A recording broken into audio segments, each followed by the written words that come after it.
guys, today I filmed this look for you. It is somewhat of a green smoky eye. I love this look. I wear it a lot, especially in the fall, but really you can wear it all year round. You know, you have a lot of neutral colors going on, which is kind of a pattern of mine, but I just love the way that this looks on everybody. I used to do it a lot on my clients, and I just think it's really pretty. The greens in this look really complement pretty much every eye color, so I thought that it'd be great to film this so that you guys can kind of get creative with it with fall coming up. So I really hope you guys enjoy this video, and I will see you in my next one. Bye! Alright guys, so the first thing we're going to do is take that Urban Decay primer potion, and I'm just going to dab that all over the lid. Then I'm going to take my Urban Decay shadow brush, and I'm going to take the shade Dirty Martini from Morphe, and I'm going to pack that on the lid. And I used a really dense, precise brush because I really want that color payout, and so I'm really tightly pressing that on the lid and just going back and forth and making sure that I get all the color payout on that lid. Then I'm going to take my Bare Escentuals crease defining brush, and I'm going to take the shade Deep Skin from Morphe as well, and I'm going to just generously buff that in the crease. I'm not being too precise with it because I'm using this more as a transition shade. So as you can see, I'm just going back and forth and just sweeping that all over the crease. Then I'm going to take the Morphe E22 brush and the shade Brown Skript from MAC, and that's when I'm going to go in and really define that crease. And as you can see, I'm focusing more on the outer corner of the crease and packing the color in, and that's what gives it more of that gradient smoky eye that I'm going for. And then I'm going to go on the other eye and just do the same thing. I just kind of wanted to show you guys what it would look like on both eyes, and as you can see, I start from the outer corner and dust it on the outer corners and move my way back in. Then I'm going to go back in with the Bare Escentuals crease defining brush, and I'm not using any additional product, but since I was very precise with the Morphe brush, I want to make sure that I get any harsh lines that I missed and just really buff it out and blend that into that deep skin color that I was working with earlier. Then I'm going to take the Morphe 209 brush, and I'm going back in with Dirty Martini and basically just putting that color back in, because sometimes when you are blending too much, you will lose some of that awesome color that you first applied. Then with a Morphe 508 brush, I'm taking the Inglot shade number 26, and I'm applying that in the inner corners of the eye, and I really like the way that this gold reflects onto that green, because it just gives a really pretty contrast and it really ties this look together. Now earlier, I know it was looking like a hot mess, so I went in with a Q-tip and some makeup remover, and I'm just basically cleaning that up and basically doing the effect that you would get is if you were to use tape. But I did my makeup first, so I didn't want to use tape, so I just cleaned it up with that makeup remover. Then I'm taking that Morphe 209 brush again and applying the shade Cream Puff. Then I'm going in with my Morphe G6 brush and my Naked Skin foundation from Urban Decay, and I'm just going to buff that all over the face. Like I said in my previous video, I love this brush. It's phenomenal for your foundation.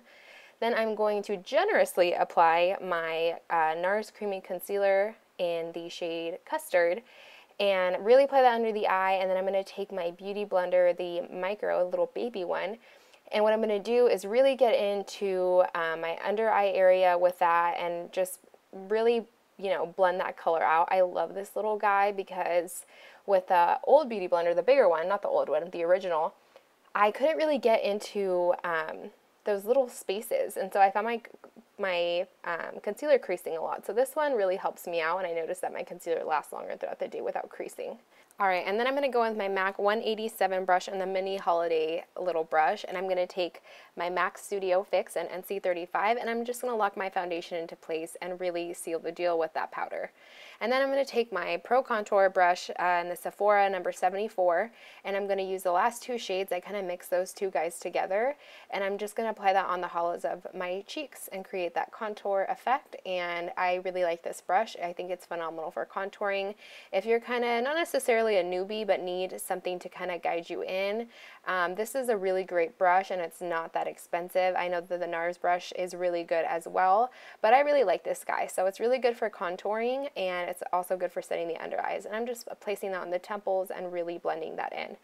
Then I'm going to go back in with that little baby beauty blender, and I'm going to take some of the the Ben Nye powder, and I'm just going to apply a lot of product under the eye and right under the contour I just created to really clean up that look.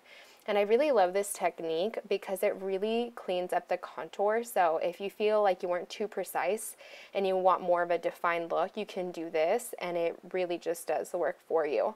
So I'm going to really generously apply that under, a lot of product going on, and I'm just going to let it hang out for a little bit. So what I do is I go in and I do my brows while that sets.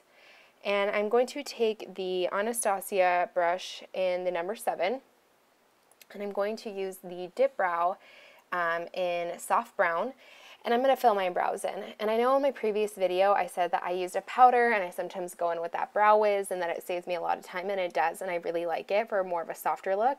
But I just started doing this and I really, really, really like it because it's basically both those steps in one. I know this is a pomade, but it's really fast, and I love the look that it gives because it's just exactly what the other 2 products were doing for me. And then I go in with the Bobbi Brown brush and I use some concealer and clean that up. Then I'm going to go in with the Morphe 500 brush, and like I said, there's no product on it and none of that banana powder.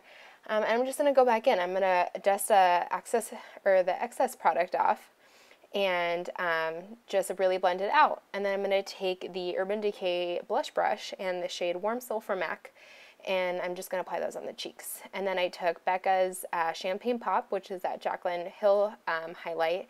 Phenomenal. I recommend it to everyone. And then I'm going to take the Morphe 508 brush, and I'm going to take some of that brown skript and really just buff that under the eyes on that lash line and give that really smoky effect, and it kind of just ties the whole look together. I don't really like to leave my under eyes bare, and I usually don't apply an eyeliner under the eyes, so I like the way that shadows just look under the eye for me personally, but you can use an eyeliner if you would like. Then I'm going to go in with my NYX liquid liner, and I'm just going to start from inner corner and go about 3/4 in, and then I take that on the outer corner and I draw my wing, and then I will go back in and connect those 2 liners together. And what I do is kind of follow that line that I left with my eyeshadow when I cleaned it up. That just kind of guides me to where I'm going to draw my wing out, and I like the way that that looks. And then I'm going to take my Urban Decay mascara and Perversion and just apply a coat, and I love this mascara. I think I talked about it in my previous video, but I love the way that it volumizes and it separates and it lengthens. It's basically all in one. If you're looking for a phenomenal mascara, I highly recommend this one. And then I'm going to go in with my lashes. These are kind of just wispy lashes, and they are no name, unfortunately.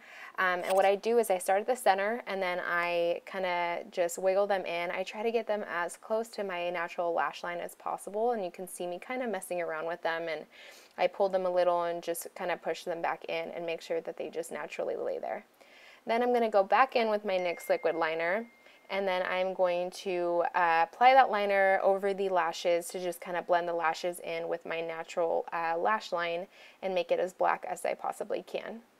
And then I'm going to go back in with the Urban Decay mascara and apply a coat over the falsies and my natural lashes to connect the 2 together. Then I'm taking MAC's Cream de Nude, and I know this looks super crazy right now because it's just very pale, but that's what that lip liner does. It just ties the 2 colors together, and I love the way that these 2 colors work together. This is the Urban Decay Wallflower, and so I'm just going to line the lips and not make that color so crazy and just blend it in as I go. And then I'm going to go in with Bobbi Brown's Plum Gold. I love this color. It looks really dark in the tube, but it's a really pretty pinky color, and I feel like it worked really well with this look as well. Then I'm just going to go in and seal the deal with MAC Fix Plus, and we are all done, you guys. Thank you so much for watching. I really hope you guys enjoyed this video. I thought it'd be fun to do something, you know, neutral and smoky, but throw in a fun color that you don't wear every day and kind of inspire you guys to do something different. So thank you again so much for watching, and I will see you guys in my next video. Bye!